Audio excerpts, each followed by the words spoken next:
gather today in Emporia, the heartland of America, because our founders believed that the heart of democracy is education.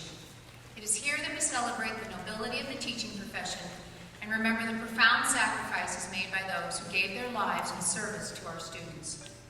Sadly, that number has grown each year, now including 9 more names. 9 more lives taken while doing what school employees do every day, protecting, serving, teaching, and caring. Some were lost to tragic accidents, others to unimaginable violence. Each one leaves behind grieving families, students, colleagues, and communities whose lives were forever changed. Each name carved into stone reminds us that school should never be a place of danger. It should be a sanctuary of hope, discovery, and growth. May this sacred space stir not only our hearts, but also our resolve. We remember, we honor, and we commit to doing better for them and for all who walk through the doors of our nation's schools. I want to thank you for joining us here this morning, for being present in this beautiful, yet deeply emotional moment as we rededicate the memorial to fallen educators and honor 9 more names now etched into its legacy. And Louise Keller, Christopher Trakimas, Nohema Graber, Kevin Garrison, Richard Aspinwell, Christina Irami, Aaron M. West, Leah Sine, Carol Mendiola Morse.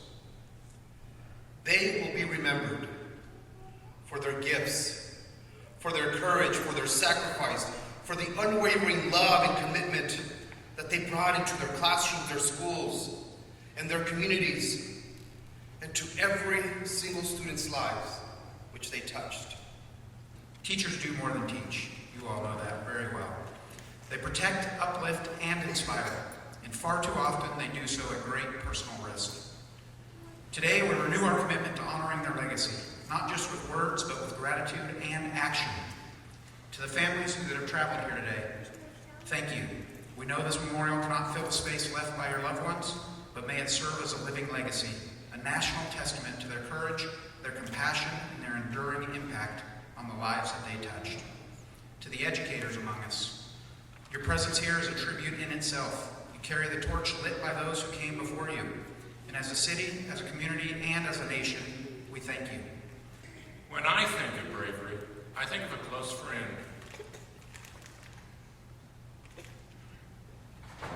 He lost his wife and still, missing her terribly, while having to redo almost everything in his life, gets out of bed in the morning and works in the garden. I want every teacher to know today that you're brave. You rise each day and take care of your respective gardens. Sometimes after tragedy has struck your school, your home, or family. As we rededicate this national memorial to which is the only one in Kansas, as Maddie had mentioned, let's not let violence be a stop sign for your bravery. At the Lincoln Memorial in Washington, D.C., there's an inscription commemorating President Lincoln's dedication speech for the Soldiers' Cemetery at Gettysburg. He pays tribute to those who died on the field of battle and charges the audience to dedicate themselves once again to the task. Here's the next one. It is for the living, rather, to be dedicated here to the unfinished work which they who fought here have thus far so nobly advanced. It is rather for us to be here dedicated to the great task remaining before us, that from these honored dead, we take increased devotion to that cause for which they gave their last full measure of devotion. That we here highly resolve that those dead shall not have died in vain. The fallen educators whose names are etched on the memorial gave their full measure for their students. To those families who have lost a loved one, we cannot imagine the void in your life from their passing. But please know they will be forever remembered at this sacred place for their bravery and that their devotion to their students is never forgotten. I'll leave you with a quote attributed to Maya Angelou from from Dan Marburger's biography at Perry High School in Iowa. And I'm so glad that Mrs. Marburger could be with us here today. He was the principal at Perry High School, and he was killed by a student about 18 months ago. The quote is, "As you grow older, you will discover that you have two hands, one for helping yourself, the other for helping others."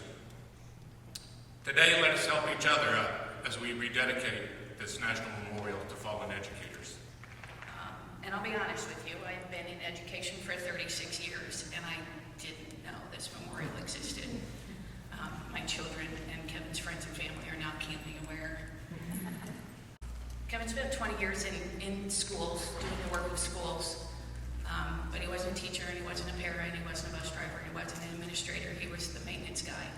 So you know that his official list of duties was nowhere near what he actually did. But he understood his role in the process of teaching and learning. He knew that what he did allowed for kids to learn and grow. If rooms were too hot or too cold, he came in and fixed it so kids could learn. He got teachers out of stuck elevators.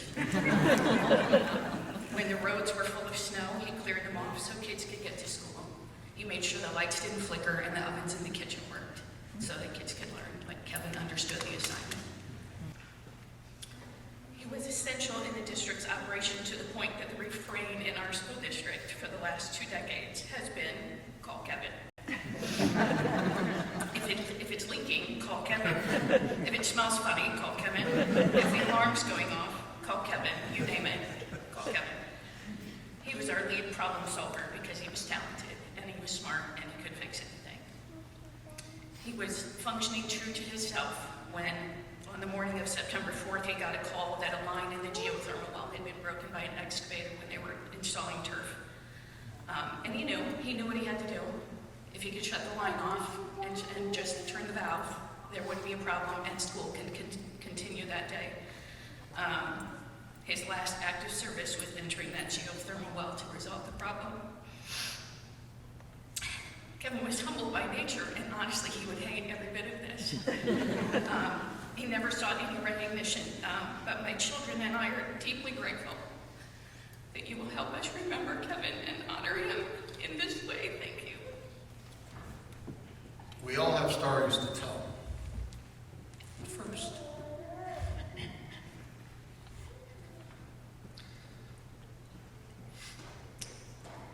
I remember standing here in Vassar Hall on this very platform for the first time on June 12, 2014, when this was a new memorial. It was a special day to me for a variety of reasons, as it is today. Now I get to share stories about my colleagues. I worked in Mary Sherlock. Her office was right next to mine, school psychologist.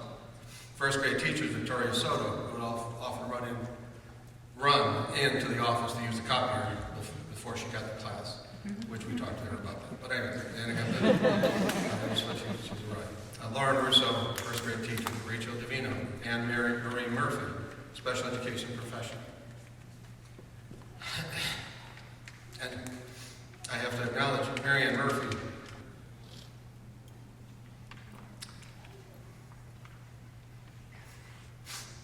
Paraprofessional, was found clutching her student when the police went in her embrace. Not that the others did all they could do, but her story stood up. And of course, the 21st grade girls and boys were kinders when I was there that year.